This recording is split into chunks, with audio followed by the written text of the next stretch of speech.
ஊர்ல இருக்கும்போது கூட பரவாயில்லைங்க. வாரத்துல 1 நாள் தான் வீடியோ போடாம இருப்பேன். இப்ப வாரத்துல 1 நாள் தான் வீடியோவே போடுறேன். அந்த அளவுக்கு மோசமாயிருச்சு நெலைமை. இன்னைக்கு வந்து பார்த்தீங்கன்னா, சண்டே அன்னைக்கு எடுத்த விளாக் தான் வந்து ஷேர் பண்ணியிருக்கேங்க.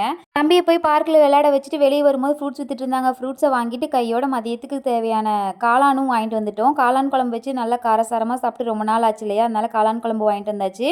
வெங்காயத்த நல்லா ஃபைனா கட் பண்ணி எடுத்துக்கலாம். அதே மாரி காளான நல்லா வாஷ் பண்ணிட்டு கட் பண்ணி எடுத்துக்கிட்டேன். இப்போ ஒரு பேன்ல கொஞ்சமா எண்ணெய் ஊத்திட்டு பட்டை, சோம்பு, மிளகு, சீரகம் இதெல்லாம் போட்டு நல்லா பொரிஞ்சக்கப்புறம் கட் பண்ணி வச்ச வெங்காயம், கருவேப்பிலை, வரமிளகா, கொஞ்சமா மஞ்சத்தூள், குழம்பு மிளகாய்த்தூள், மிளகுத்தூள், அப்புறமா இதெல்லாம் பச்சை வாசம் போனதுக்கப்புறம் கொஞ்சம் கரம் மசாலா போட்டுட்டு அப்படியே வந்து தேங்காய் வந்து 1/2 மூடி சேர்த்திருக்கேங்க. இது எல்லாம் வந்து சூடாறினதுக்கப்புறம் அரைச்சிக்கலாம். இப்போ நான் வந்து குக்கரில் தான் வச்சுருந்தேன். அதனால் வந்து குக்கரில் கொஞ்சமாக எண்ணெய் ஊற்றி கடுகு போட்டு நல்லா பொரிஞ்சதுக்கப்புறமா அதில் வந்து ஒரு தக்காளியை கட் பண்ணி போட்டு நம்ம கட் பண்ணி வச்ச காளான் போட்டு தண்ணி விட்டு வர ஸ்டேஜில் நம்ம எடுத்து வச்சுருந்தோம் இல்லையா, செலவெல்லாம் வறுத்துருந்தோம் இல்லையா, அதை ஊற்றி 2 விசில் விட்டு எடுத்த சூப்பரான காளான் குழம்பு ரெடி ஆயிடுச்சு. நாளைக்கு வந்து ராகி மாவும் ஊற வச்சுட்டேங்க.